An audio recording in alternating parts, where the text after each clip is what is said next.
Hello and welcome to Four Stars Radio and TV. It's always a pleasure to have you on the show. My name is Black Sam. I used to get very scared anytime I hear the word real estate because I felt you needed a lot of money before you can go into real estate development. Thinking about getting land to build, doing everything that concerns land. Even in Ghana here, sometimes it is very difficult getting the land, and sometimes even when you get the land, litigation and so many other issues like that will dissuade you from ever thinking about going into real estate. Until I saw this book, The Cash Flow Real Estate Agent. And this is a book from Mr. George Anson. George Anson is known as the real deal, a hard-nosed, street-smart real estate investor who bought his first investment property in Brooklyn, New York. Mr. Anson is not only an investor, but also a lecturer in real estate investment for 10 years, where he received the coveted Life Enrichment Instructor of the Year award. He is also a licensed agent with Maximum One Realty, where his specialty lies in working with real estate investors. His company, GAV Capital Partners LLC, works with investors providing consulting and strategic direction. It is this book that demystified all the myths and mysteries that concerns real estate. Recently, Mr. Anson was in Accra, Ghana, and it was during a seminar which was organized by himself and the Ghana Real Estate Agents Association for the first time in Africa to get people to understand the business of real estate. And it was at that event that I got to hear that you can even get into real estate, get property without money. Really? I was curious. So 4 Stars Radio and TV was there and we captured everything. There were several speakers, about 8 or 10 of them, including the Registrar General, the Ghana Lands Commission, and several other people that came to speak at this event. Let us get at the seminar grounds and get to hear what the experts had to say. It will blow your mind. But first of all, if you haven't subscribed to our channel yet, please do subscribe to 4 Stars Radio and TV on YouTube, and then look for us on Facebook. That's 4 Stars Radio and TV. Subscribe, hit the notification button so that anytime we drop such a valuable content like this, you'll be the first to be notified to get the chance to also watch it. Share to other people, let them get to know what we are doing here, and that is very, very important. And leave a comment at the comment section. Now let's move to the seminar grounds at the MJ Grand Hotel, East Legon, and listen to what the experts have to say.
culture, because generally in Ghana, everybody can build, and most people can't manage.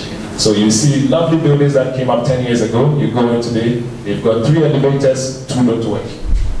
You know, and it's very, very common. So I always get excited when I see buildings go up. At the same time, I get very sad because I know what's going to happen in 5 years from today. So an investor really just cares about you, the professional, explaining what the value of that investment is to him, and making sure that if he signs up to that deal, that investment begins to generate those returns. Your job is to be able to put the value on the table, and then he will put the money in, and everybody's happy. Personally, I have issue about how to go about putting up building in Ghana. A lot of developers don't do a lot of work.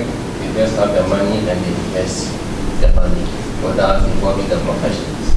And sometimes they do not even factor the maintenance right from the onset. So a lot of buildings are there and they don't even know how to maintain it. But as a building technologist, what I know is that anytime you are on a project, one thing you should always remember is how to maintain a building that you're bringing up. So we are all broken. Sometimes we meet lawyers, they are telling you we are going to court because of the property that someone has built. The children cannot maintain the building because of the cost of maintenance. So it is right from the onset.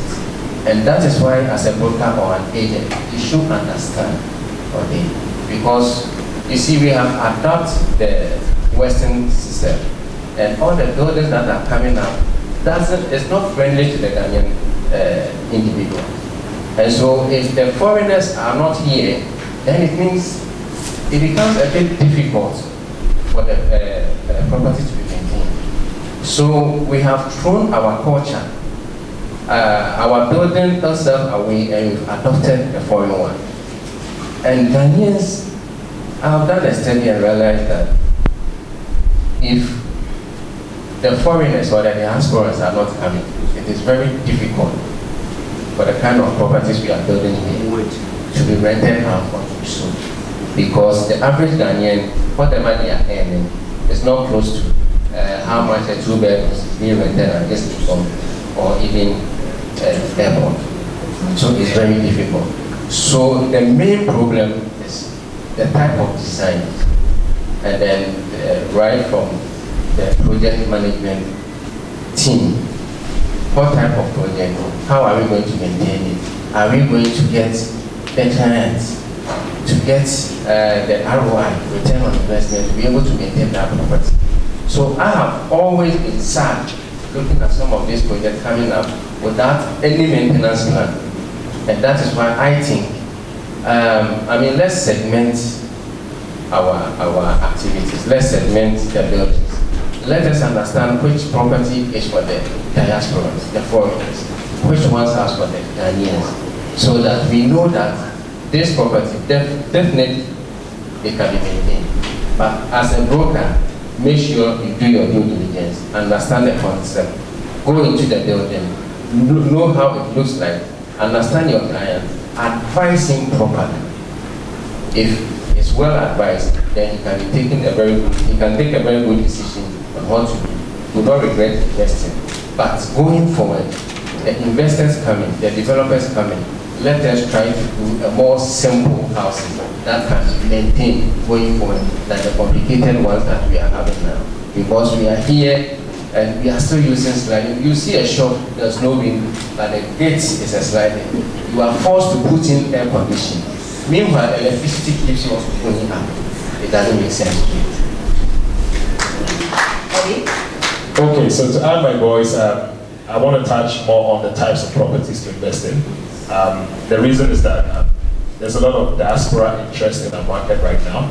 And thankfully, from the year of return 2019 till date, there's been that influx of foreigners and everybody who, most Ghanaians who don't live here still want to own a piece of the country, which is great. So more often than not, we find out that they want to invest in more of the prime locations, be it airport cantonments, Laboni, East Legon, Jawulu, amongst others. So there's a trend of apartments, winning most of these investments in terms of what we call studio apartments. For those from the US, they call them condos, and one-bedroom apartments and some two-bedroom apartments. I've seen a trend where most developers are cutting down on putting in a lot of three-bedroom apartments in their designs. The reason is that they don't sell easily, they are so expensive, and they don't rent as fast as a studio or a one-bedroom apartment. Now, what I've also studied in this market is that, I always say this, the fact that the property is in cantonments doesn't mean invest or doesn't mean buy. Why? I'm very big on what I call developer track record, and then that developer having that maintenance track record. I'll tell you why. Because people sign sale and purchase agreements, developer says, okay, we are building in 24 months, we hand over. We're in 130, they still haven't finished doing the plumbing. Now, the property is 40 months old on the market, they still haven't delivered. So I am very personally, as a property broker or agent, I'm very picky as to which projects I sign up to and help sell or rent. Because I'm not excited about having 10,000 properties in my portfolio. I'd rather have 100 that I know that this developer can deliver when it comes to finishing the project on time and also maintaining or managing it. So for me, when I sit with my investors or clients, I'm very quick to let them know that if your friend gives you a good deal in cantonment and you've not done your due diligence, we are not sure of this developer, especially when it's their first project, it can go wrong. So I am very, very conscious of the fact that because I want to make sure your investment makes the right returns, I'm very good at advising you on this developer. I'm not too sure about them. This one has been in the market for 20 years, 25 years. They've done 15 projects. You can actually look at what they've done in the past to, to guide your decision. I do things like that. So the trend of apartments is really what's happening. And when you drive around Cantonment Naboni Airport, I'm sure you and I can see it. There's so many things coming up right now. I think there's an oversupply in the market, and it's actually getting scary because all of these buildings are going to go up. Some way, somehow, they get sold out. But who's going to live in them? And we are back to the same problem. The people that actually need the housing can't afford it. And the people that have the money just keep building. And so we are stuck with that over $2 million, over 2 million unit housing deficit. And it keeps getting worse. So we have our part to play, the government has their part to play, but from where we sit as professional brokers or agents, we have the privilege of advising along these investment transactions. And so when I sit with developers, I tell them one thing, and they always laugh because I think it's true. When you're designing projects, I think you should have a professional property broker or agent to sit on that panel to guide the discussion. You see a studio apartment and it's so slim, like, oh my God, even the bed doesn't fit. You go to the washroom and you can't even turn in the washroom. You open the door halfway and it's hitting the sink. So many of these errors are happening across these locations I'm speaking of. And it's all because people are just designing and building anything without even a maintenance plan. And all they know is that, in quotes, let me speak a bit of tree. Madam Fubisi, we are making 500,000 NT a year. No advice, no due diligence, no research, just I have the money, I can do what I want. And it's a very big problem in the market. Thank you. There's a reason why the assemblies will pass the drawing for approval before the project is started. And one of the reasons has to do with maintenance. You have something we call setback. You'll be told you leave some space between your fence wall and where the project starts. The front, the back, the side, and the reason has to do with maintenance because it is anticipated that in future the project will be painted, renovation works will be done on the project. But we see a lot of the individual developers nowadays, they just hire masons and it is done. And sometimes you will go to an apartment that is being rented out for dollars. And you can't even have a space between the main building and the fence wall, which I think it is very bad. So I'm urging the upcoming developers, in fact, let us consider Ghanaians as well. Sometimes it pains me that the Home Minister will tell us that we have a deficit of about 2 million, but we have properties that are being built by developers, 13% of them lying vacant. It's sad. And people are there looking for properties or place to lay their heads. So let's segment. I mean, we are not discouraging the other concept. It is very important because we need it. But let's consider this Ghanaians as well, so that going forward, we will not just put out the person. It will be there. You want money, they are not getting money. People want somewhere to sleep, they are not getting somewhere to sleep. But their money does not meet what's happening.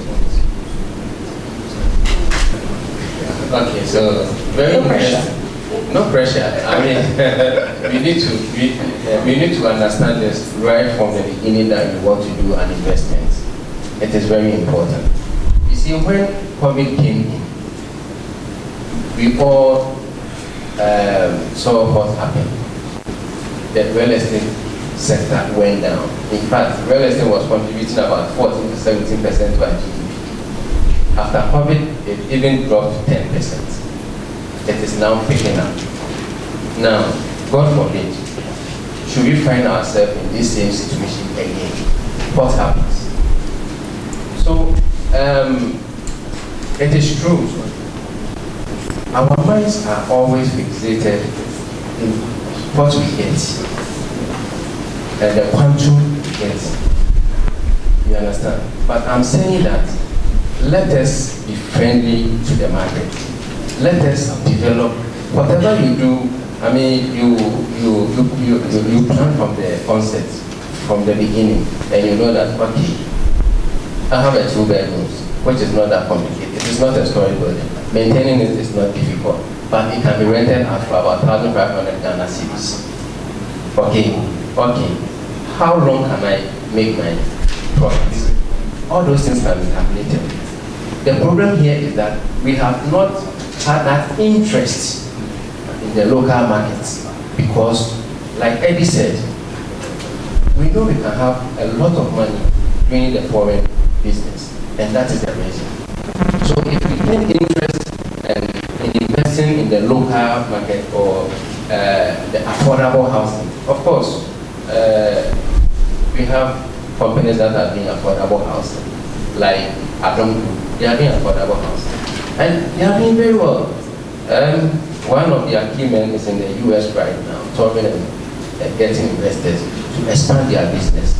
From Kaswa, now they are in 2025, selling a lot. So it depends on, the mindset and the value we place on whatever we want to do.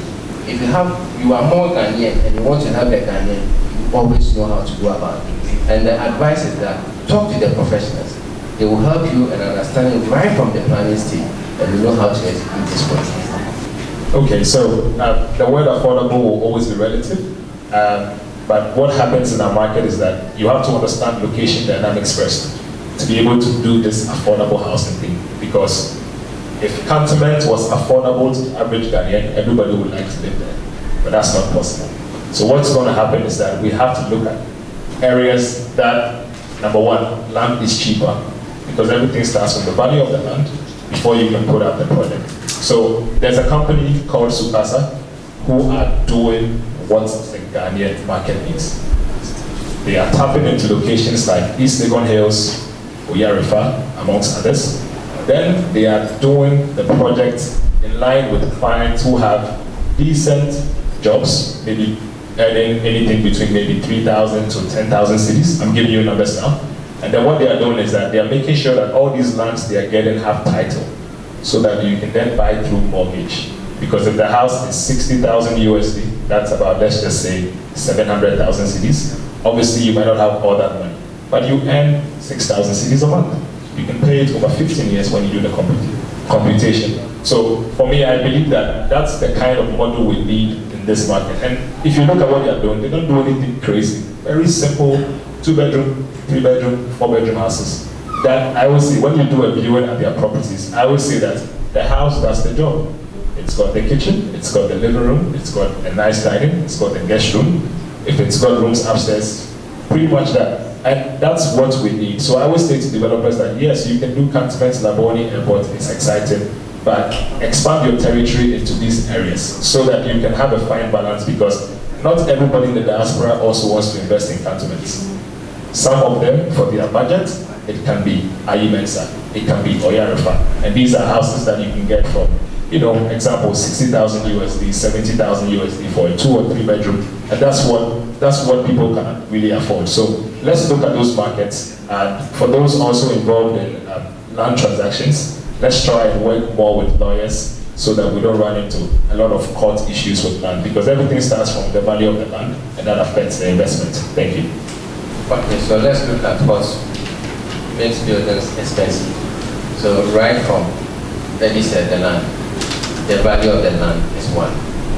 Now, the finishing materials, the imported materials, they are the main factor. So if you import materials from outside in dollars, of course, to come here is going to be expensive. So I think these are the main ingredient that is making properties expensive.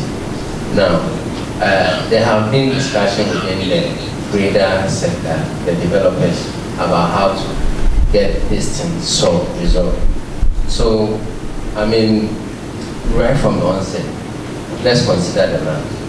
Let's consider the type of building, the materials we are using, the finishing product.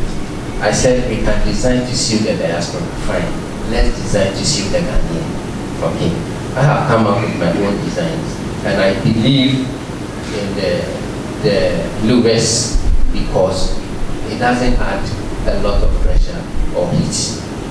You are free to open the fresh air comes in. The sliding windows only beautify the building, but there's always a way of doing it. You can beautify your frontage, and as well the bedroom should have the ventilation without using the air conditioners. So I said it depends on the mindset. It depends on what you want to do, whatever you want to do.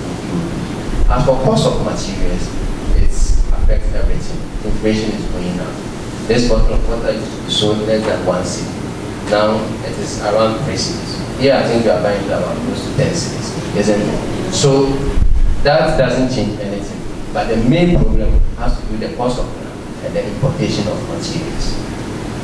Thank you. Thank you. Any final words? Well, final words for me will always be that I get excited about diaspora investments, but just like my brother said, I'm also very concerned about the average Ghanaian. So I feel like if you want to go into development, segment your development. Okay? You can focus on high end, but then that shouldn't be your only focus. Because I've seen a lot of companies that probably started from high end, now they're trying to get into lower markets. The reason is that that market also gets very saturated, and the demand for who lives in it is actually in the lower market, the lower to mid market.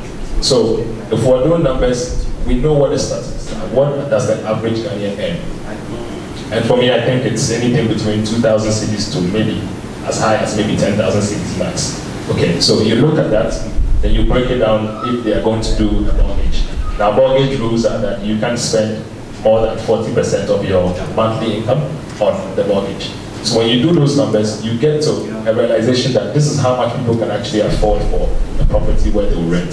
So we need to look at, it comes back to what you were saying, cost of construction. I have seen project breakdowns and by heart, Jesus Christ, you look at the cost of cement, iron rods, you're like, wow. So it's a case of, it's an ecosystem. It's not just, we have a part to play, but there are other factors that feed into it. So I feel like he said, the interest in building for the average Ghanaian has never really been there. It should be there, but it's not. So if we can have more of those conversations and then challenge developers to also go into those markets, I think that we'll be able to at least reduce the housing deficit. We will not solve it overnight. It will take a long time, but let's start from somewhere. And one more thing, just to add my voice, is that for some of these things to succeed, we have to look at infrastructure. I've always said from day one, Ghana needs proper working railway system.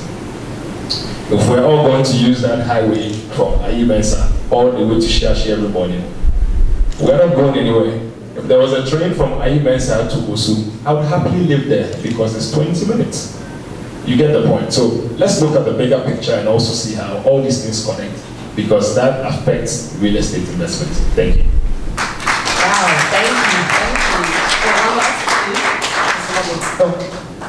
So if we are discussing affordable, then let us also understand that our appetite to be in that luxury apartment should be also be looked at. Because you see, I have lived in a compound house, and I know people who never did, but live in the compound house and were comfortable, went to pension. But these days, people are living in compound house. When they want to choose or build, they want to build very luxury. It doesn't also make sense. So let's consider all those. And I think we shall.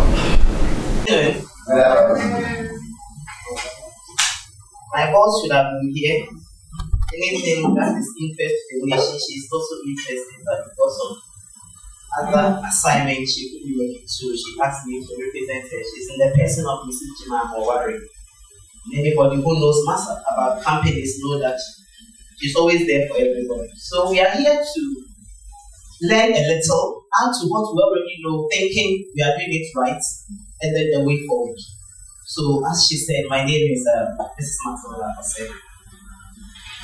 So for some time now, people know us to be the registrar general. And I want to bring to your notice that since 22nd July 2002, the Office of the Registrar of Companies is hived off from the Registrar General. So anything concerning registration of companies, businesses, its closing up, restructuring, what we used to call liquidation, and all that is now under companies. The Registrar General is still there. We are in the same building, apart from the intellectual property that is close to the GBA office. We are still at the same place, close to Tema Station. So the Registrar General is still there to handle marriages. Anybody who wants to marry under the ordinance can still go to the Registrar General office to do marriage registration. Anybody who wants to do the registration of their trademark logo, like Awake is somebody's logo, the bottle design, we protect all. Cloth designs, all is done at the Registrar General. Some that people don't know. If you have a good design, you can protect it. Baskets, other small things, that ideas that people have in terms of clothing, uniforms, you can protect them all. Even uniforms, if you're a group and you have uniform, you can protect it under Registrar General. Pension gratuities, those who work under public service, if you lose a loved one, the pension gratuity is also paid to Registrar General. They're still doing it.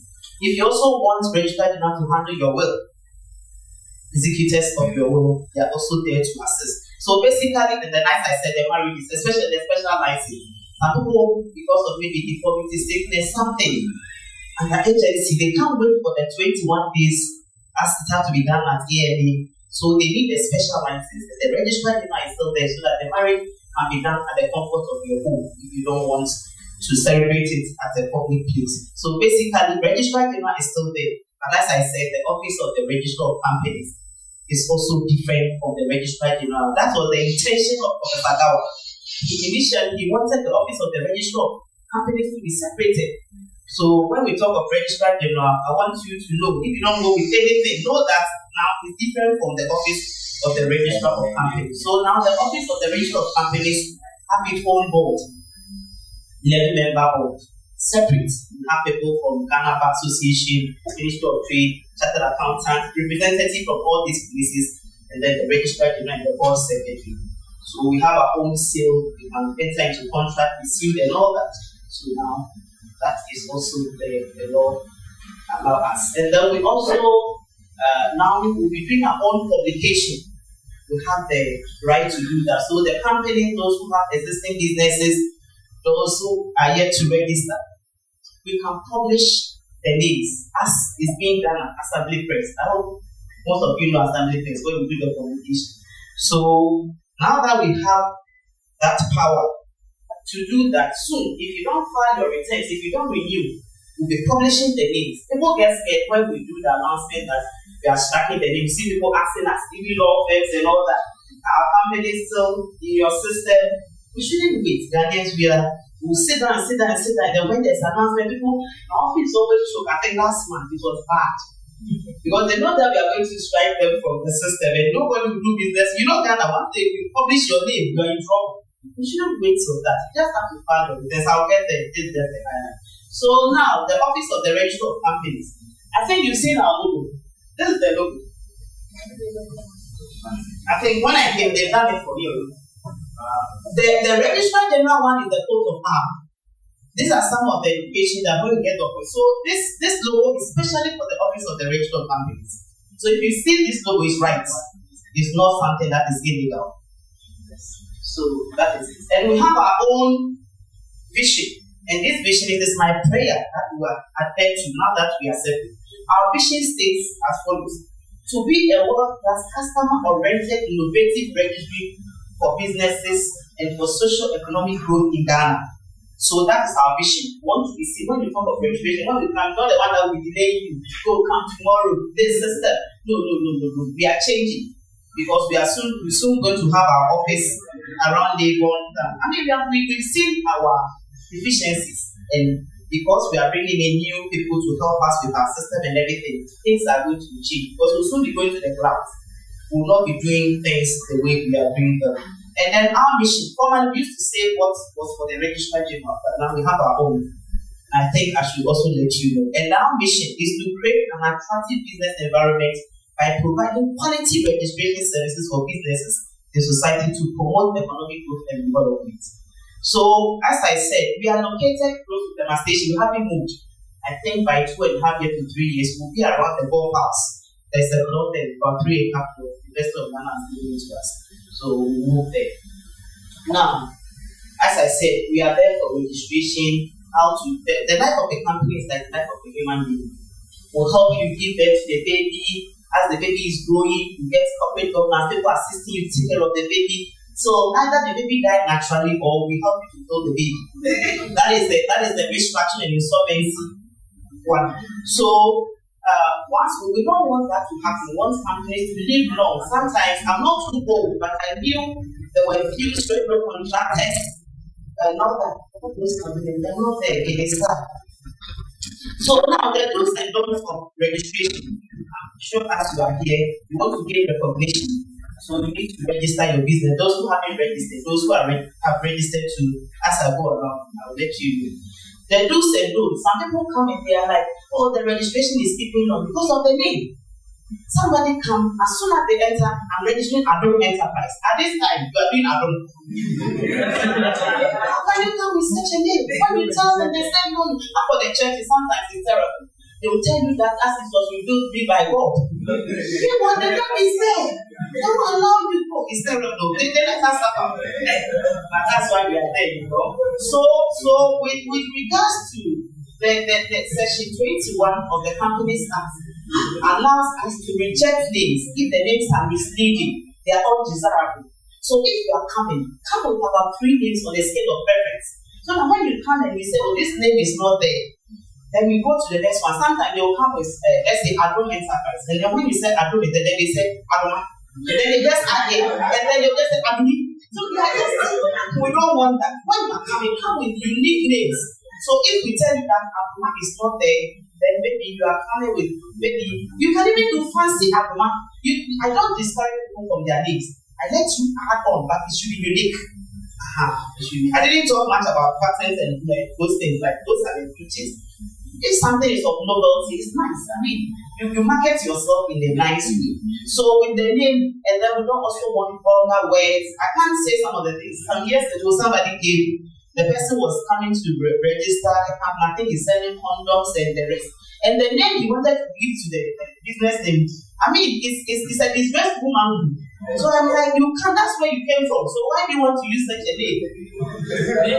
So we don't allow such names. And then the names doesn't also have to be misleading. Some people come with their name. They want to start it with Ghana. No, Ghana is for all of us. So we let you add Ghana, if it's edited like it, at the end. People have to see people with the word Ghana. As soon as Ghana starts, we think it belongs to the nation. So names, we are not strict on names. In those days, we're doing it manual, so some people were able to save you. And the names of towns, we don't let sole proprietorship like Accra. You cannot have Accra, Fuba. Accra is for all of us, even the gas, including those of us who are not gas. But people were using it. Those days, they've registered, they get recognition, so we can't change them. But now, we won't let you use the name of a town or something. But if it's a limited liability, we can let you use Accra and getting to the end of it. And then if it's sole proprietorship, we don't want you to use the name international anymore.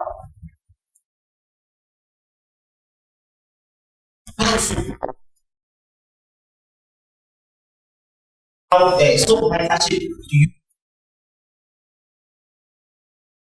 Limited liability companies, we can reserve us to reserve the name. If you are not ready, sometimes you have partners, they are not ready, but you want to reserve the name. ABSA Bank, before they turn it to ABSA, they reserve the name 3 times.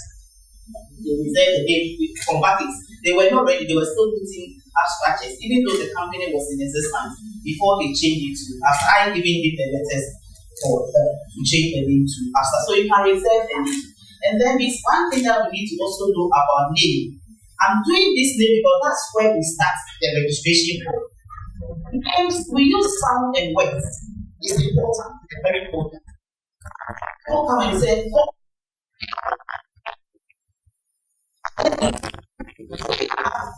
Coco bakery service.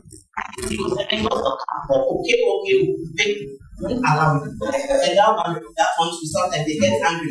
Photo, F and P, and then X and E, express. So they will leave the E and then they'll say X, and then they crucify the English language. Sometimes the words are supposed to be like that, but they will crucify it, and then they set up their company names. And then some also want to add small letters to the name for us to issue the certificate. Sometimes it's also a problem for us, because we want everything to be legible. Then, we have the rights to reject the forms if it's not up to standard. So some of these things, please try and let avoid them. So this is for the name, which is very, very, very important. And then the objectives. So now we know how to choose our names. If you have to choose or you have to change, and you know what to do. Let me say something too. Some people have their names of businesses. As soon as you see the name, you know what they do. So I'm Matilda. So like let's say Tilly Fashion. And then under Tilly Fashion, by the time you realize, I say I'm selling drugs. Doesn't match. No. So these are some of the things. Your business name, you say that you're operating a provision shop. Now provision, you're doing construction.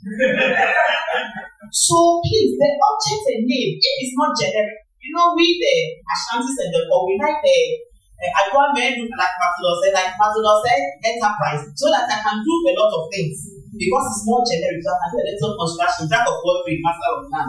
But if you limit yourself, then you can't. And then your object should match what you are doing. So as I've said, if you say it's something construction, and then we see that you are doing something under the construction, it doesn't gel. So we should take note of that when we are selecting our objects. And then some objects are meant for some businesses. You cannot come and do forest below without an authorization from Bank of Ghana. Some of the entities require specialized licenses from other agencies. Example, now we don't have certificates for commence anymore. So if there are bankers here, sometimes they want to collect certificates to commence because it has been published by the 192. With crucified, it's not resurrected again because the man said it's not coming life again. So don't ask people, when you are doing something, they ask you commencement, please tell them it's been abolished. They don't need commencement certificate. But those days when it was in vogue, we will legalize you, give you the certificate of incorporation, and then you go and apply for the license if it's bank. You bring the license, then we'll give you the certificate for main business. So in a way, it was also good that the rules of laws are abolished. So I can't say much about it, but it doesn't mean that we don't have anything for certificates to commence business anymore. So there are other specialized agencies like if you want to be a public company, you have to go to Securities and Exchange Commission. Because for you to be a public company, you don't just have to make the company a company without adding public to it. So now, when you look at section 21, that's something called the services. Because of this number one issues and DKM and all that, when you register now, the entity should reflect what we do. So if it's a public company, it should be added to the name. Now, if it's a limited by guarantee, like the churches and all that, now you have to add the LBG. It's a little close to the other name. So the exam don't want it. If you don't want it, then you bring it to full, limited liability company. So that when we see, we know that you're not making organization. Even if you're sustaining, still you're getting something, right? Just to sustain the business. And your aim is not to make profit. And then if you're not a public company, you cannot make invitation to the public. So I'm telling you this, so that when you are dealing with companies, look at their company name, the ending. That's it. Is it a public company? They make invitation and then I go and buy bonds, I go and buy shares. That is why MTN was not a public company, but because they wanted to float shares, they tag it. And then Securities and Exchange Commission is the authority for that. You go there, you show them how you're going to do the funding, you show them your prospectus. And then before you come to us, you should have gotten your prospectus and everything in place before we turn your company into a public company for you to do all those things that public companies do.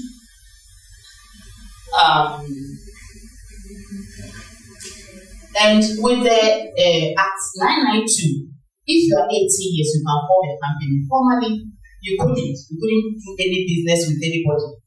Yeah, so if somebody is 18 years, as the Constitution allows, if you are 18, your child is 18, very innovative. Sometimes our children, if they're in university, they want to do something. If they are 18, they can. Formerly, they couldn't have done it unless you were 21. Even though the Constitution says 18, when it comes to companies transacting business, it was not allowed.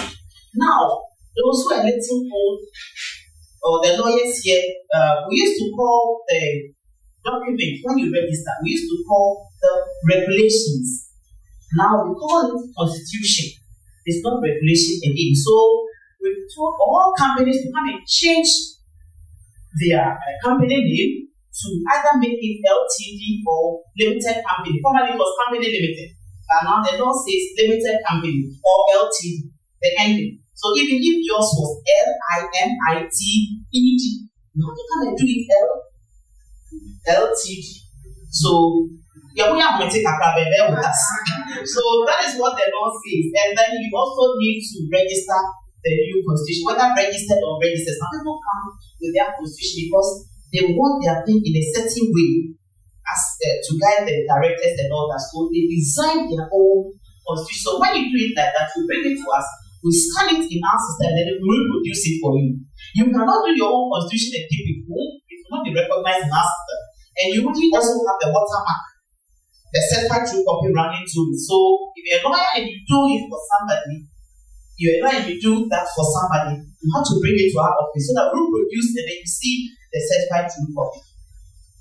And then one other thing that I also want you to know is the rotation of auditors. Now you cannot use an auditor for more than 6 years. Barclays Bank used their auditors for 100 years.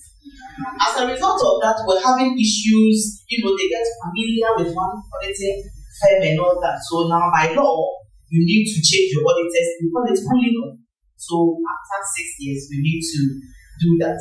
And then those who also buy shares and other things, if you don't claim the dividend, after 7 years, it will come back to us and then half will go to the consolidated account and then half will come to us. So if you have dividend or somebody has it, sometimes they die and they don't know that they have to claim that. And then now the qualification of directors.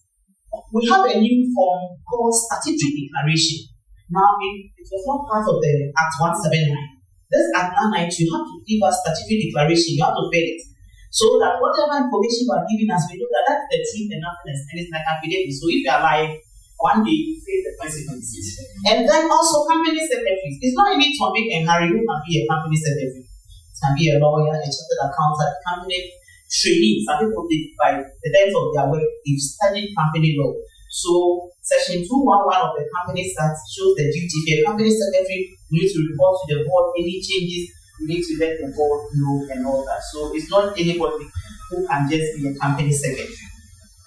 And I think basically I'll talk about the good law. Because of time, I just pick the salient things. And then also, there's something now we call beneficial ownership. I know some of you have heard of BO. So BO is there, it has to be a natural person. By law, artificial person cannot be a BO. BO We do PO to know the people who are actually behind companies. So if you are thinking, sometimes the company is registered, you are here managing it, but you take instruction from America. Every morning, somebody has to tell you what you should do. Your interest is not much. So there are some companies that we ask them, they fill out that box and they say to you. So when you come to our office, it's mandatory that you file your view. And then wrapping up, we need to file our annual returns. If it's sole proprietorship, a year is 60 cents. Try and renew it every year. If it's a limited liability company, it's 100 cedis. And then you need to add the auditor's report. That's why when you're registering companies, will tell you that come with external auditors to replace that. And basically, and any changes that you do, you have 21 days to let us know that you've done changes and all that. And then also, one little thing is that those who normally go for mortgages, we create a charge if you use the company asset. So you come to us, we create a charge. The bank just quickly will create a charge for you because of your account. But when you finish paying, they don't discharge you. Please, if your company go for loan, make sure that when you are discharged, there's a form in my face for 10. Make sure whether partially or fully. Make sure that you are discharged. As they created a charge for you and send the document, the instrument, they should also do that. One form of registration that I would like to share is for the professionals. It's called partnership. With that one, when you do the partnership agreement, you need to execute it at non-valuation code and then you file it with us. So we have the sole proprietorship for one person to register. We have partnership 2 to 20 people, the partnership agreement. We have the registration of entities, NGOs, churches, and other non-profitable organizations. We have the limited liability and shares where the aim is to make profit. We have the company registration by name, external company. These are companies that are registered in other jurisdictions, but they want to have a result office in Ghana. So that one, we demand the registration documents, and then you give a power of attorney to the local manager. If the registration document is not in English, it can be translated into English. So if you get a partner who said, oh, most airlines are external companies, they don't want to change their uniform, their colors. You see them everywhere, everywhere is everywhere. Most of such companies are external companies. So these are the various types that we have. And then because now we can do our own publication, you have to make sure that if you are changing it, if you are two directors in the company, you are changing it, you have to replace it with the other one. If you've not filed your annual returns, please, you have to also do that. It's mandatory. I think basically for non-compliance, we are going to set up a portion of our office as to do that. And then let me say something small to wrap up with liquidation and insolvency. Now it's not regulated by Code Act 180. So it's regulated by the Act 1015. So now they help you to restructure, to do the administrative work, and then we can also do cross-border claim. Like a company has property in Abidjan. This new law allows us to also go there and then claim your property for you. So you can register online or you can walk in house. We have a machine, the ticketing machine, and then you go through the process. If it's online, then you make sure that you're a portal account user, and then you can register it online. So I think basically the way forward is that we want to be a better institution soon. You see it. I don't want to say it because we also have little flaws, but we are putting things in place, and then make sure that documents are filled and signed by yourself. If somebody does it for you, please scrutinize it and make sure that that's the right. Because we scan the document, and some people come at that. While you got to do the thing at GRA, and there was a mistake and you didn't solve it. 10 P000. Somebody put 2 zeros. And as soon as you change the number, it will pull out somebody's data. And somebody, yes, because the thing is a unique identifier. So if you make a mistake on your thing, we don't keep the bio data. We put in your thing and the information forward. I had to assist some Chinese to register last Thursday. So when the documents came, it came as Ghanaians. So the guy sent me the document that they are Chinese. And I'm like, how did you do your thing? Is it because you are calling as you want to put the Ghanaian or somebody volunteering for you? So now it's hot. But that's not our fault. So please, let's scrutinize the registration forms. Let's give it to the experts if you cannot understand it, or a guidance your children can help you. So I think basically these are two things that I think you should do.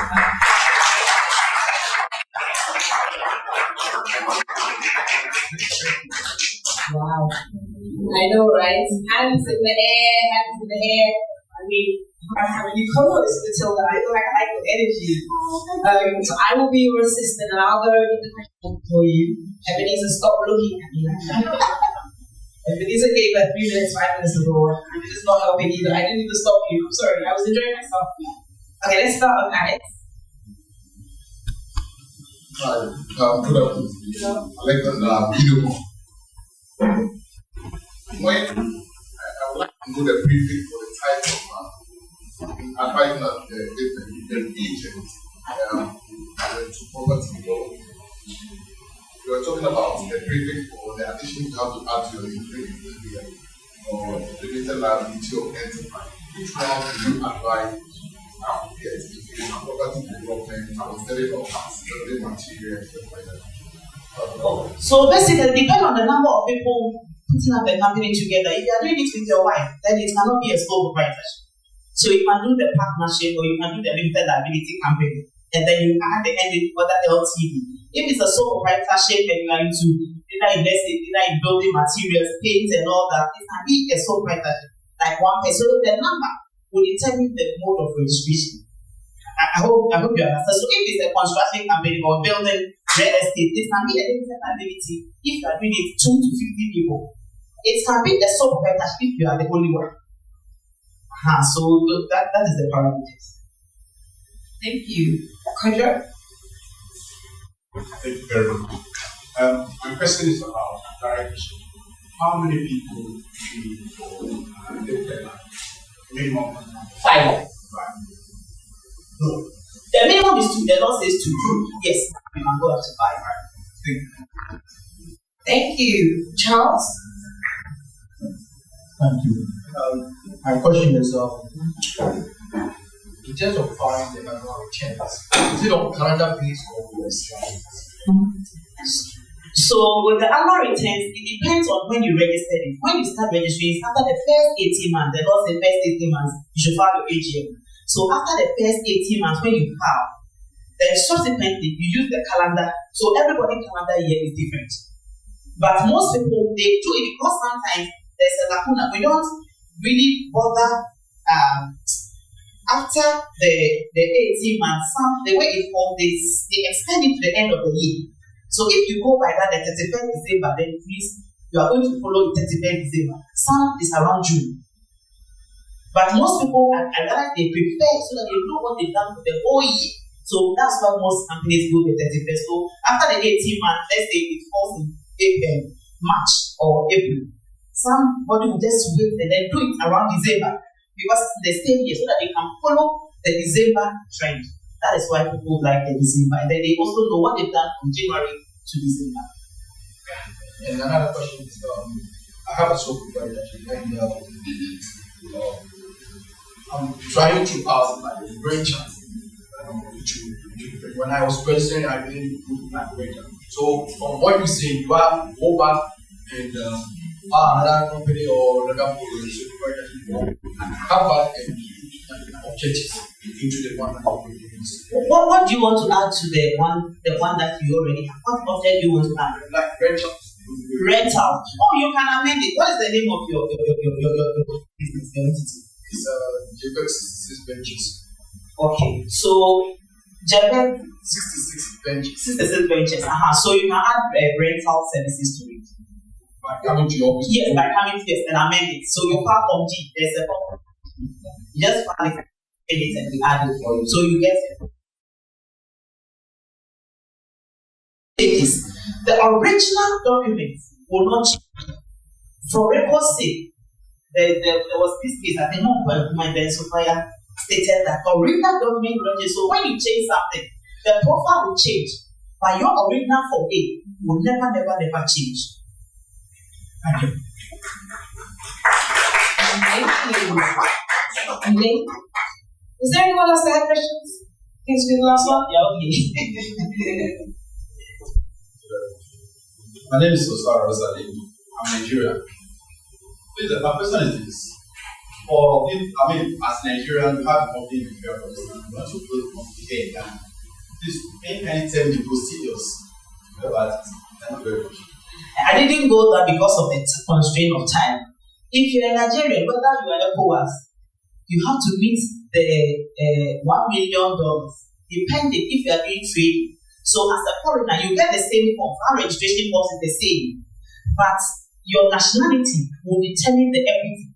So GIPC, that what we use the section 27 to 29 of the GIPC Act. That says that foreigners cannot do retail. You see both Nigerians selling the chargers and all that in wheelbarrow, and they are just all over the place. You know, but ideally, if you're a foreigner, because we don't want you to come and compete with us, even though we are all equal people, until the laws are changed, if you are doing trade, we need $1 million. And it's 1%. It used to be 0.5%. From January, 2nd January, we increased it to 1%. And if you are doing services without a Ghanaian, it's $500,000. You don't show that amount to us. You pay the stamp duty on it to us. And then if you are doing services with a Ghanaian, $200,000. Your equity is the $200,000, representing 90% of the equity. And from there, you have to proceed to GIPC. And with GIPC, they would like to see the amount. With us, if you bring goods, some people, it's not everyone who bring the extra cash. So it can be in kind, you file the form for access. So if it's good and you brought goods from Nigeria or China, you can use it to clear part of the equity. Actually, I'm specific about real estate. Real services. So are you doing the services with the Ghanaian or you are doing it with non-Nigerian some residents in Ghana?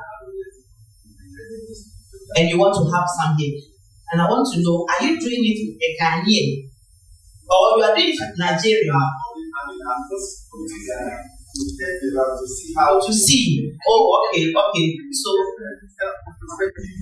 yes. So you know there are some Nigerians who are resident here. So you can do it with them because you're a foreigner. In the first place, you cannot do so proprietorship.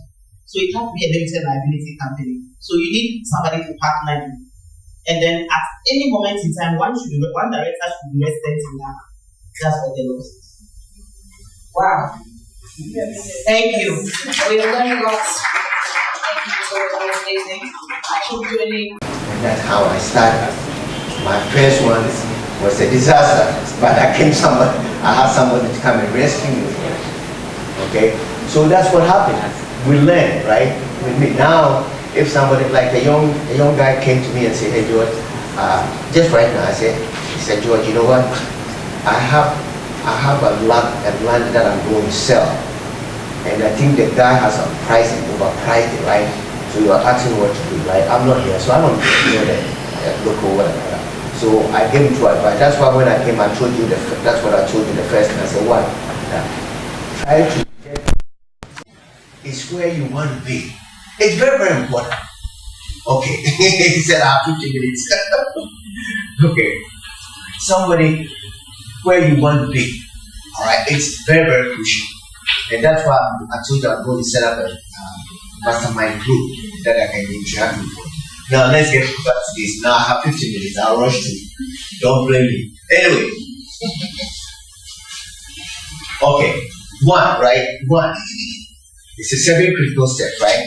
One, you said define your niche. You remember we talked about the word niche? Okay. Niche are the kind of property that you want to buy. Or the kind of land that you want to buy. You want to buy single family, condominium, townhomes, industrial, whatever it is, right? Define it. Remember we did a meaning formula, so you're going to define because dress is such a vast area, right? So you should be able to define what you really want to do. Alright? Now, there's 7 critical steps, right? Set up your office. You know, have the computer, whatever, WhatsApp, whatever, right? And set up your corporate entity. And that's one of the reasons why we have a young lady come and tell us about how to set up your business. Because now you don't know anything, you want to get into a real estate business, right? So you're going to set up your entity, your business, your corporate structure, right? And he says something that is very, very important. Because I love partnership. I love partnership. That's what I do. I believe in it. Especially if you have somebody, they have money or they have whatever skills that you can bring to you. Alright? So look into that, right? So one of the steps, and let me use an illustration. and I'm talking about the 7 critical steps. The first one is define your niche, right? Niche. Now, let's say you want to go to town, right? And you don't have the map, right? How are you going to get there? But if I give you the map, right, you'll be able to navigate, right? So this critical step, I want to create a map because some people say, oh, I don't know how to start real estate investment. I don't know how to know it, right? I'm going to give you the roadmap. So once you have this, it is interesting that all of them, they are attorneys actually, they men, gentlemen, they are the guys who talk about financing. All of it falls under this structure, right? So one kinds of property that you're looking at, set up your office, set up your corporate. Go to the next one. And then I'm not going to take too much because I think you're going to talk about marketing and stuff, right? Okay, so one, right? Set up. The second thing is, how are you going to let people know what you are doing? Right? It boils down to promoting, advertising, social media. We have the traditional media, the social media. How to find excellent deals and bring partners to the table. How to find great deals. Market segmentation, which market attract agents, work with agents, brokers, and stuff like that. If you are not an agent, work with agents. So that's the second thing that you're going to define yourself, what you're going to do in terms of advertising, to let people know what you do. Let people know how. How do you find excellent deals? I don't know. Let's say, let me ask something. Let's say in this market, right? Market or in Accra, right? How do you find deals? Anybody? Yes. How do you find deals? Huh? Please raise your hand so I bring the microphone when you're ready. Yeah. Well, hi again, everyone. Good evening, I believe now. My name is Natasha Osei, entry CEO of Here Properties. But what I'm finding in the trial a lot of times, depending on the areas it's starting around, see what's up and coming, and also talking with agents. Okay, that's good. Driving around, that's it. We call it driving for dollars in the year. You drive around. Yes. He said same thing. Yes, same thing. Okay. Who else have a different? How do you find it? Network. Touch with the other events, other people. Okay, that's good. Yes. I also believe that there are people who handle data in the real estate, and if you are able to get in contact with some of these people, they will give you leads to some of these deals that they also want. Okay. Is that like what you do? Yeah. Last one here. Yeah, right. 15 deals referral. Okay, referral. That's another area. Yeah. Okay. But if you are in the area, you have to let people know what you do. Flyers, business cards, whatever it is. So the first step is defining your need. The second is the market to let people know what to do. Go to the third. Oh, this is the area that let me come here. I have 15 minutes. This is so important because real estate investment is the numbers. Alright, now I won't have a lot of time to go into some of the details, right? But what I'll do, like I said, I'm going to set up a mastermind group, right? And we'll go into details, okay? But this is what here I'm going to give you a formula, right? Here, what do you call like when you fix a property and you go to sell it, right? What's the name you give it? No, like Renovation. Yeah, it's renovation. Like do we have like appraisal? What do you call appraisal? Evaluation. Valuation, right? What do you call when you value a property? What do you call it? Is it you have a name for it? Yeah. That's it. Valuation or appraisal. Valuation price, right? Okay. In the US, we call something ARV, right? ARV is after repair by or the valuation price. I'm going to give you a form, right? That we use, right? We're doing a deal analysis, right? Now, we call it a rule 70, right? ARG, let's say the valuation price is $500,000, right? You multiply this 500,000 by 70%. You get 350. All right. The repair is 150, right? And the purchase price is 200, right? So if you subtract this from the total of this, right, you get 150. In other words, this number, right, this 350 price includes the purchase and the fixed price, if it makes sense to you.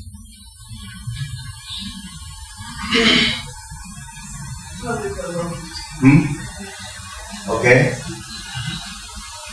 Any question? It's a little bit. Rule 70. Rule 70 says that you multiply that by the valuation value. Right? You get this, right? 350. The purchase price and the repair cost should equal to 350, so that you have a margin. You have a margin of 30%. Right? Because you have to put in the issue. Right? Deal analysis. So like if I see an uncompleted building and I want to buy, right? I'm going to use this formula to see if it makes sense. I'll look at the valuation price, right? I'll look at the repairs or the cost, right? So so my opinion, right? Uncompleted buildings that you can get at a reasonable price is one of the profitable areas that I can see, because you can buy it and subdivide it and even make more money than this.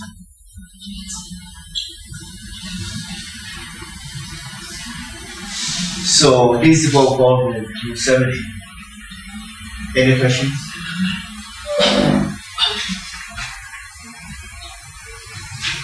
Any questions? Okay. Then there is also, like, this is, I'm buying a property and I'm going to fix it and I'm going to sell it. Like, I'm going to buy an uncompleted property, I'm going to fix it and sell it, put back on the market, or what you like. You remember we talked about exit strategy? That is my exit. I'm buying it. Then I'll have another one where I'm going to buy and maybe rent, right? And there's another rule that we call the rental rule 1%. Alright? 1% rule tells us that if a property value of unless it's here, valuation price is 350, right? The rental income has to be 3,500. 1% of the purchase price of the property. Does it make sense? Yes, I'm very right. Deal analysis when it comes to real estate investment is very important, because that's where everything comes from. Okay? Go to the next one. Remember, we talk about niche, we talk about marketing, we talk about deal analysis, right? You remember when the guy was here, he was talking about financing properties? Yes. There are two methods of financing properties, right? One, traditional financing. Traditional, using mortgage, the property becomes a collateral, right? So then you are going to use banks, lending institutions, mortgage companies, private lenders, okay? Those are traditional, we know about them. Then there are also the non-traditional finance. The business is creative financing. When it comes to creative financing, your imagination is the limit. I like seller financing. In fact, to tell the truth, in my opinion, because it's very, very hard to get traditional mortgage over here. It's very, very hard to get. If I'm doing deals over here in Ghana, I will use this method of financing to finance people who are going to buy from me.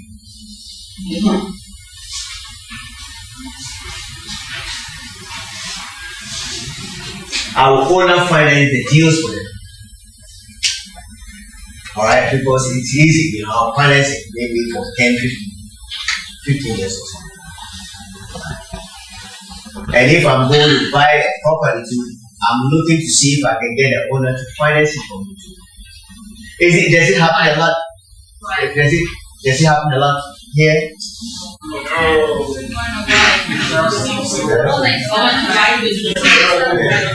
Because it will be very, very difficult for them to qualify with additional financing, a property that I'm selling. Okay? Have you evaluated the risk? Yeah, I've evaluated the risk. They will put a down payment down and stuff like that. Like that, you know, especially if they are renting for maybe, you know, here if somebody's renting, they have to put like 2 months or let's say 1 year or 2 years or something like that. So that will be their down payment. Then I'll go to finance it for them. Well, developers do that. Okay. Not individual owners, but developers will give you like 12, 24, 36 month payment plan to put the percentage down. Okay. Yeah, so developers do it. So seller financing. Yes. No possession. Yeah. No, well, non-possession until completion, but you do have some that will do 50%. Okay. You do have some that will do 50% down, and then you can possess, and then you can make monthly payments. Yeah. Yeah. That's why I asked why. But you know, because to me it's easier, and I can take the risk. It's easier for me. Like instead of 50, I'll be 30%. Alright, over a period of time for them to purchase it. And they were talking about something that I've been thinking about it because you know most of the investment here, most of the people that do it now, they are changing. It's in the luxury market, right? And I believe that there's a lot of opportunity in the everyday Ghanaian market. There's a lot of opportunity because they said there's about 1.8 million, 2.something million. Yeah, that don't happen. So if you're able to come with a strategy to target the market, to buy a little bit, and in a way, I'm not saying I don't agree, but I'll make sure I get the infrastructure built and build it into the price. Even if it means reducing my margin, you know, to make it. Because to me that's very, very crucial. They should be able to get to where they go. But it doesn't make sense to build this all this and then you can't get it, you know? So I'll build it into it. I'll do the numbers and try and build it into it. So but know that there's traditional financing and then non-traditional financing. Non-traditional financing, in fact, sometimes somebody will say that we can even buy it, maybe I have a car, you need something, you can buy it, as long as it's breaking into something. So when it comes to this area of finance, right, let your imagination run wild. As long as the two of you can agree and come to some point that the attorneys can go right in their contract and stuff like that, we all get more finance. Okay, I keep telling you, this is an area that is dear to my heart, right? We are talking about financing the deal, right? Why don't you bring a partner and give him some of the equity? Why don't you bring in somebody? You know? So, forming partnership, do a syndicate, like maybe 4 or 5, you can come together, put your money together, you know, 10,000 each, you know, you have 50,000, 60,000, whatever, right? There's a lot that you can do. Like you said, you just form the company and structure in such a way depends on how much somebody is going to make. 40, 60, 30, 40, whatever that you want to structure. So let your imagination run wild when it comes to that, right? So we have syndication. I mean, in the US it's very, very popular. I mean, it could be popular here too. All you have to do is come up with the idea and just run with it. Alright? And I know there's something also called REIT, R-E-I-T, Real Estate Investment Trust.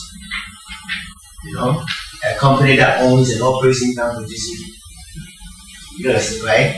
Any of you, what can you form a REIT? You have it. HFC, Republic. Okay. But you know, individuals like the 3 or 4 of us can form a ring. It doesn't have to be a big guy, you know? You can form. Once you understand the structure and everything and how to do it, and get the attorney to write a paperwork. Alright? Really. As a property investment. Then is this an area that I'm thinking about in the Ghanaian concept, right? Now let me run it by you. I don't have any feelings now. Yes. But as it's you. Okay, let me just run this by you, right? You know, there's a shortage of houses here, right? Now, I want your opinion on this Ghanaian concept, right? I get a group of about 20, 30 people that want to buy, right? I raise money from them, 5, 10 times, whatever it is, right? Property. The money doesn't come to me because that's where the trust is, right? It goes in an escrow, right? When I get the money, I'm going to finance it, but I just want them to have an equity interest in what I'm going to do. So we buy the land, and any of them is going to own a unit of the land that I'm going to build for them, or as an investment for them.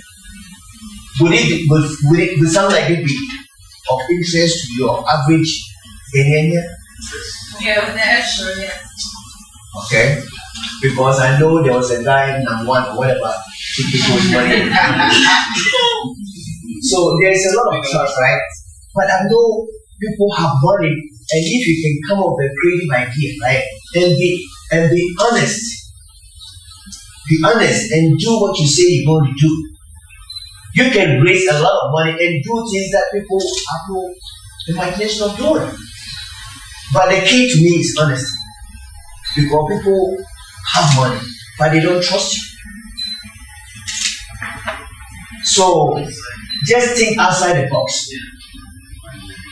What if they don't have the money and they have the knowledge? Maybe a part of your Okay. This time, I'm looking at people who want to buy into the unit to either occupy the property or sell it. What maybe one unit is, I'm giving an example, $10,000. They want to buy 2 or 3 units of whatever, right? So then they multiply by 3. Maybe you have money, you can buy 5 units, right? So you multiply by 5. Everything is ready. And I'll be the one who is going to put everything together.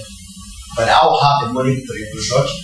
But I want them to be interested in what we do. We have an equity. The money wouldn't come to me at all. I don't have anything to do with the money because I don't want to touch it. It's natural. If we do it, they will have interest in the deal. And I'll be able to raise maybe, what about $1 million? What about, right? Look, I'm not going to go outside. But I will bring money to accelerate it. But I want people's skin in the game because skin in the game. Right? I think there's so many ideas that we can come up with.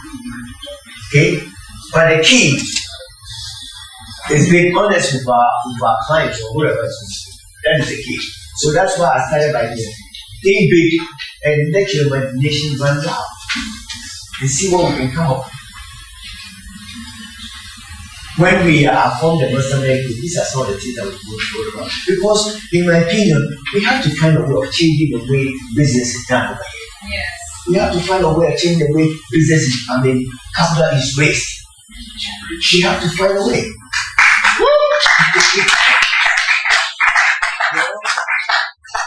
Because there's a lot of money in the system, I'm telling you, I've seen it. There's a lot of money in the system. But because of the trust issue, if you want my opinion, that is the biggest issue we have. You know, listen, I raise a lot of money in the US. A lot.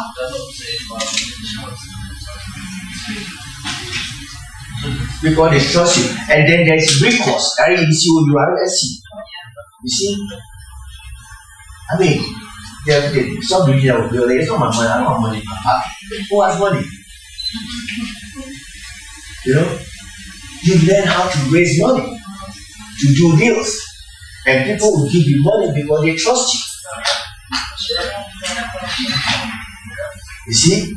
So let your imagination run wild.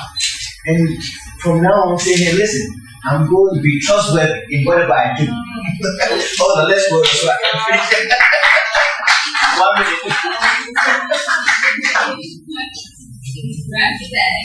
Okay, you remember we talked about the lawyers talk about acquisition, right? Okay, listen, we're talking about the 7 critical steps, right? We talk about this, we talk about marketing, we talk about deal analysis, we talk about financing, and now we're talking about acquisition, right? The process of gaining ownership or control of real property or investing in real property. I mean, they actually talk a lot about this, right? So we're not going to dwell on it, right? Acquisition, that is what's the next one? Managing number 6. Yeah, 6. Go. Where's number 6?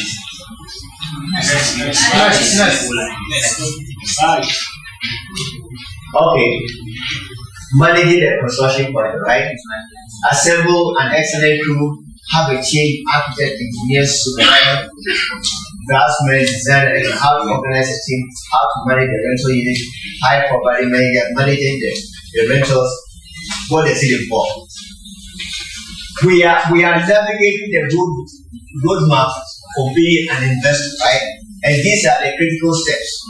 All right. See, I don't know how to start. These are all the steps that you have to go through.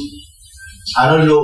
I don't care if you are building a luxury unit or 1 unit apartment. It's all part of what you did. Now, let's go to the next one. You remember we talked about your exit strategy? Yes. Know your exit before acquisition. What do I mean by that? If you are buying to sell, if you are buying the land to sell, your analysis is going to be different. If you are going to rent, it's going to be different.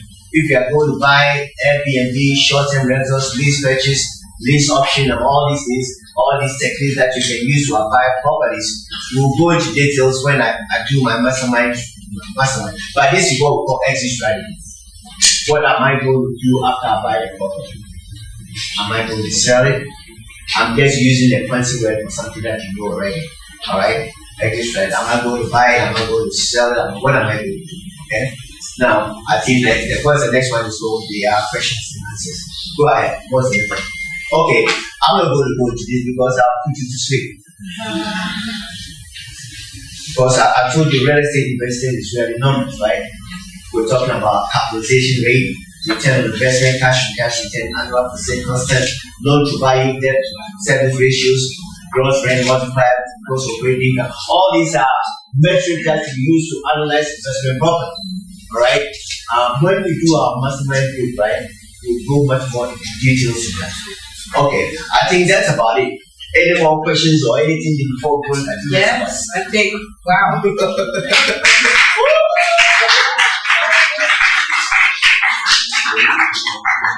Does anyone remember at the beginning when I said, I'm interested in becoming a real estate developer?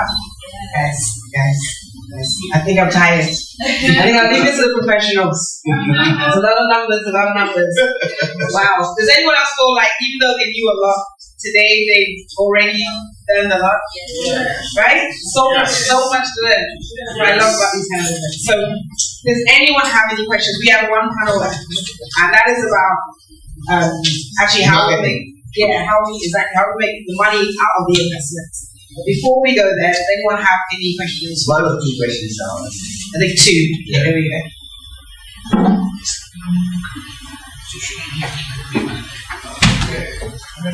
My name is Edu. My question has to do with the deficit that we seem to be having.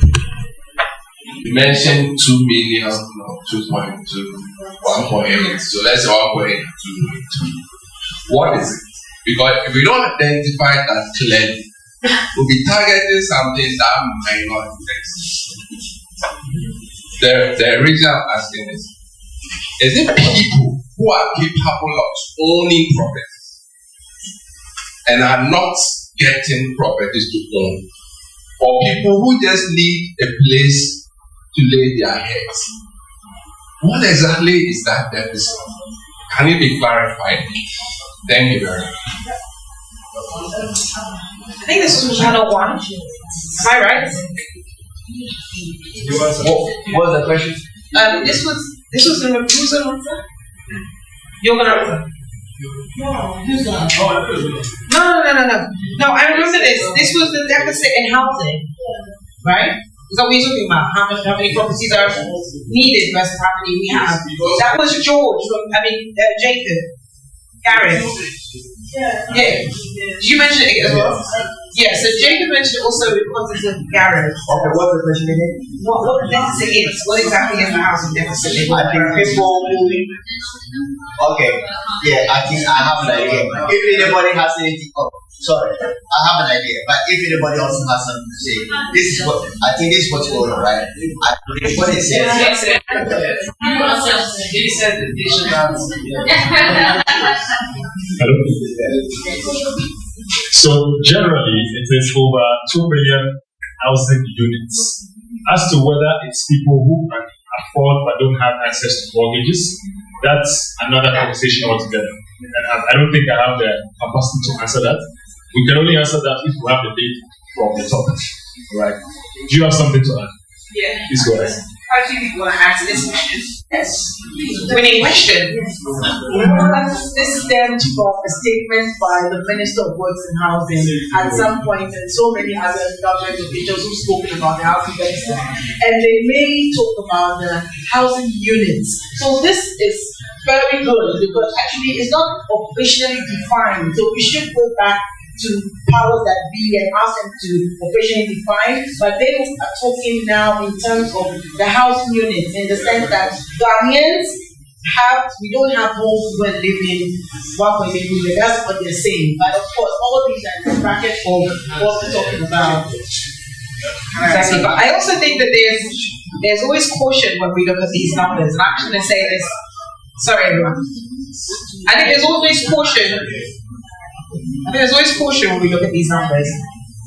So yeah, because at one point I lived in Zimbabwe, and I remember my mom calling me. She said, "Oh, I had this civil war and people live on less than $1 a day, right?" And yes, but they're also not at the shop so often because they farm a lot. They're buying a lot less of the things that people in England buy because they can't farm. So I think when we talk about the housing deficit, I think we also have to, when the details come back, we have to look at them with a creative eye. Remember, Jacob mentioned compound houses, and a lot of compound houses, which means that in a house maybe there's like 20 people, so we don't all own our own home. And in a westernized space that we're growing into, unfortunately, even though we're African, there is this whole kind of individualization that's being pushed. Next 10 years or so. So it's units. And then, because of statistically, a lot of people live in their family homes, it's also the affordability factor. When you look at the average... Thank you so much. When you look at the average median salary, it's about 1,400 cedis a month. And when you look at the cost of housing, even if you're trying to get a mortgage at a 37% rate, you can't afford it. So I think it's a combination of the lack of units and also affordability. Yeah. Thank you. Where was the question? Oh no, addition. Thank you very much. So I was just going to add up that some time ago we conducted someone to do a research, and the deficit was looking at the number of people. I think this has been answered. Looking at the number of people versus the housing that is available. But the research went on to find out that the problem really was not the fact that there was a huge housing deficit, but the problem was the fact that people wanted to own their own homes and they didn't have what it takes. Looking at the pricing that we have now on the market, they didn't have what it takes to be able to buy those properties. So, for example, we have a lot of properties in prime areas that are empty, that we are looking for buyers, that we haven't been able to find buyers. Because when you look at the profitability in building in the a lot of people want to build in the prime areas. But the problem is that the prime areas is getting choked because there are too many housing units that are coming up. The suggestion was to look at building outskirts where you have cheaper lands, but land outside. you would still end up with some amount of building cost that was still high, unless you were looking at dividing, not building plots per house, looking at like a division where you have plots outside, and then also looking at the finishing, not using a certain quality class of finishing to be able to finish those houses. Until that is done, we will not be able. I mean, there are people who want and are willing to sacrifice a portion of their salaries, high costs in their way. I think that's the problem that we have now. We really have people who want to own homes, but the problem is how they buy within their income brackets, and that can only be done outskirts with the division of the plots. Is the affordability window that these people have. So is it the $30,000 properties, $20,000, $60,000, right? So if they can buy for the $10,000 or if they can have an annual lease, we're looking at around $30,000 because it's really $25,000 to $30,000. But looking at that, it's almost not possible. Looking at the pricing in building those properties. So that's why you may have to think about division, maybe even dividing a plot into 4, where you have a certain kind of unit, and then instead of maybe doing a certain kind of finishing, you may want to use, maybe instead of this roofing that you have, you have to use plasterboard. So do something very simple and something that. Let me make a comment, right? Let me make a comment about this, right? You know,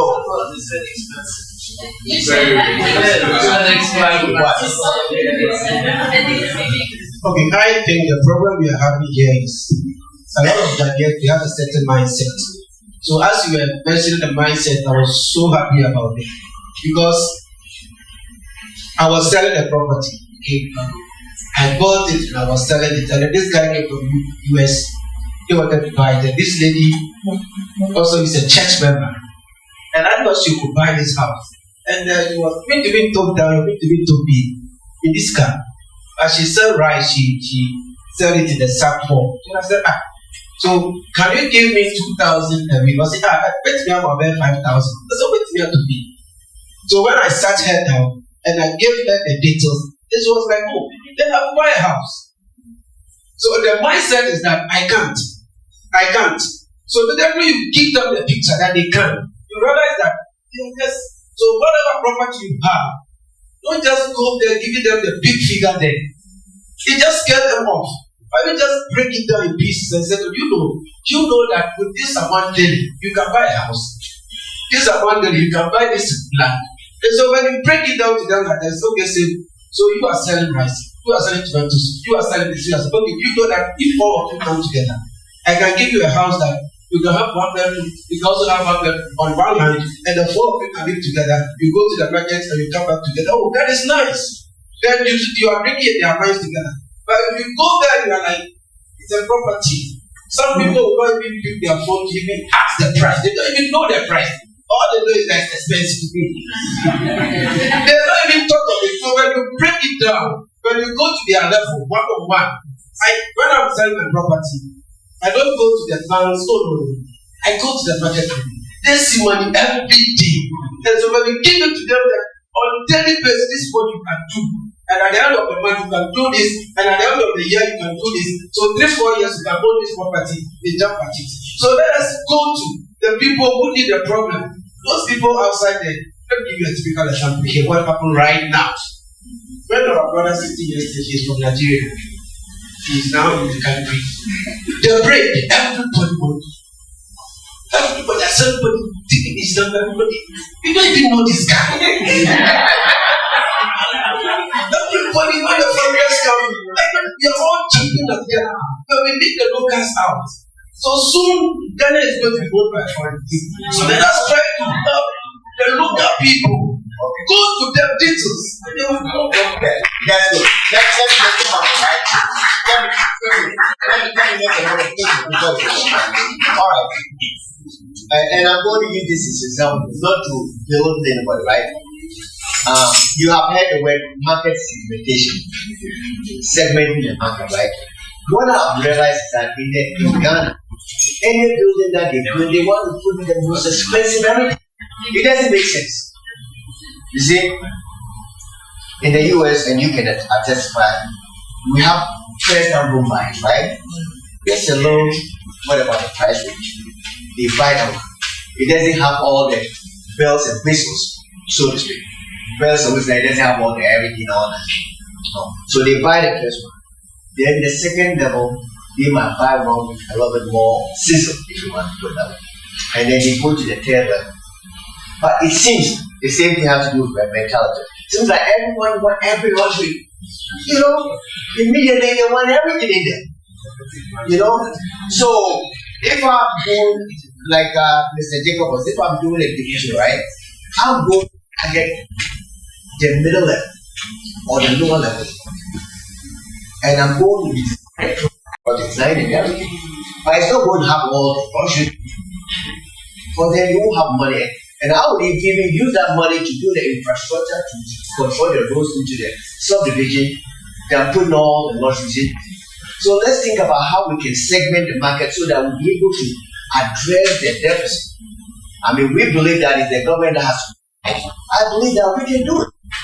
We can do that. If we come together, like the Kennel come together, we put our money together, we raise a lot of money, we'll be able to leverage the money to get other people to get involved in it. The government cannot do everything. So let's start thinking outside of the box and see what we can do. Alright?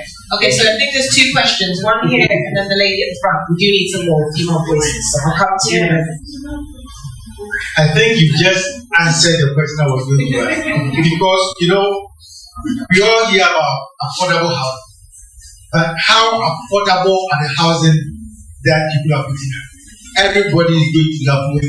And I say, to be able to afford the kind of housing that they are building. So I'm happy you brought about the issue of market segmentation. That it is time we move to areas where we can build units that ordinary market woman, the taxi driver, can also afford. Then you can say we are building affordable housing, and not the kind of things that we see going to places where 1 plot of land costs about 200. I mean, so it's very important. We will all love to have our own home. And then it is important that those who are developing these lands also look at the market segmentation you spoke about, so that the ordinary person cannot do that and wouldn't be scared when they say buy land or buy a house. Thank you.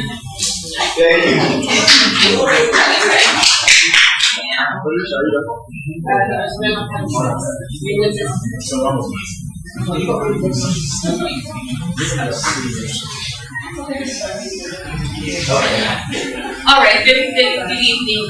What I wanted to share with you is recently I had a conversation with a pension company here in Ghana, and what they have, we're talking about housing affordability and how we can get Ghanaians into, homeownership, buying, purchasing. Is they have a program that they launched the last year where you can pull out from your pension fund a certain amount of money and you can use that as a down payment for buying a house in Ghana. And they have outsourced us to assist them with finding listings that are affordable, which is $100K and under. So if you guys pay into your SNP or you have a pension fund and you're a Ghanaian, you can speak with your representative and see about pulling some of that money out for some down payment for a house. I don't know if you guys did that or not, but I did it. Yeah. So that's. I didn't put what you said at all. You said $100K, so if you guys $100,000. So dollars. Yeah, dollars. And then some testing. If this was the national science and math quiz, this would be a problem of the day. Tanisha, please. So this actually first thing to say is more than this related to affordability. And I don't know what we can do as people, but I think one of the ways is having somebody mentioned about having training with surveillance bill by about that's the only way I see us having a conversation. Because if you have a bill from Cape Coast into Accra, for instance, you can live in Cape Coast and work in Accra. Yes. In 30 or so minutes you'll be in Accra. That's the only way I see. People have to work. You can get land in those work for like 20,000, but the point is driving every day also impacts your health. You waste a car center, you're driving from Dodo every day. It's not healthy. So maybe we should find a way to push more towards getting more real.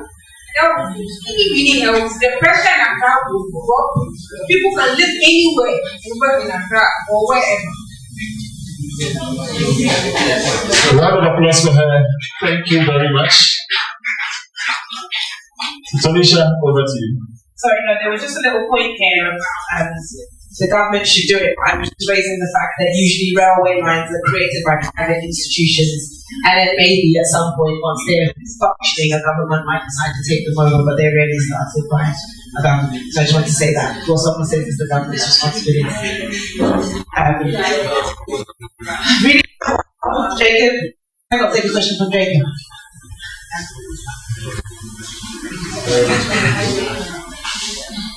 So I think so far I think we are all agreeing that we need a model. How to do it.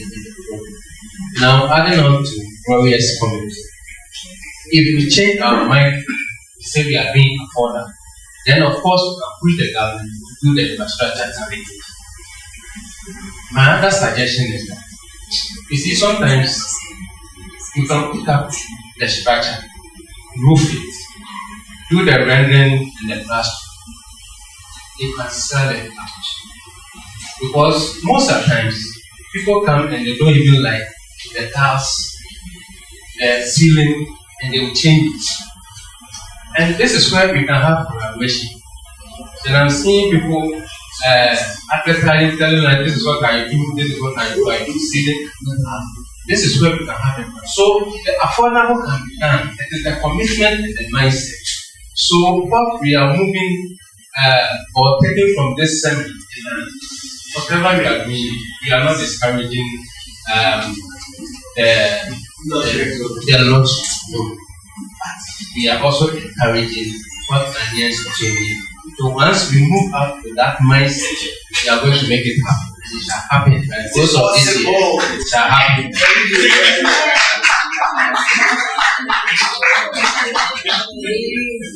Thank you.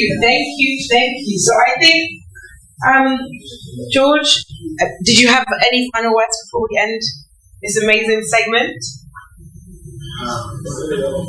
Okay, just one thing. Just one thing that I'm going to write. Please, if you any concept related that I share, anything that was shared, right? That makes it right. Try to see if you can put some action behind it. Alright? You can listen to the radio, unless you take some action, nothing happens. So even if somebody said that, drive around areas to see what's going on. Attended 7.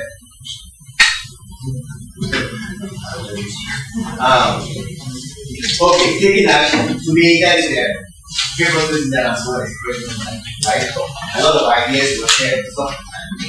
What about that happens? You get the momentum going, right? Not that we want these standards and case that we can do it, right? A lot of things have been shared, networking, collaborations, whatever it is that you can take out of it. That's implement one. For example, the meaningful, right? Let's see what you can do about it. Okay? That's one something that you must do. Let's take action. Yes.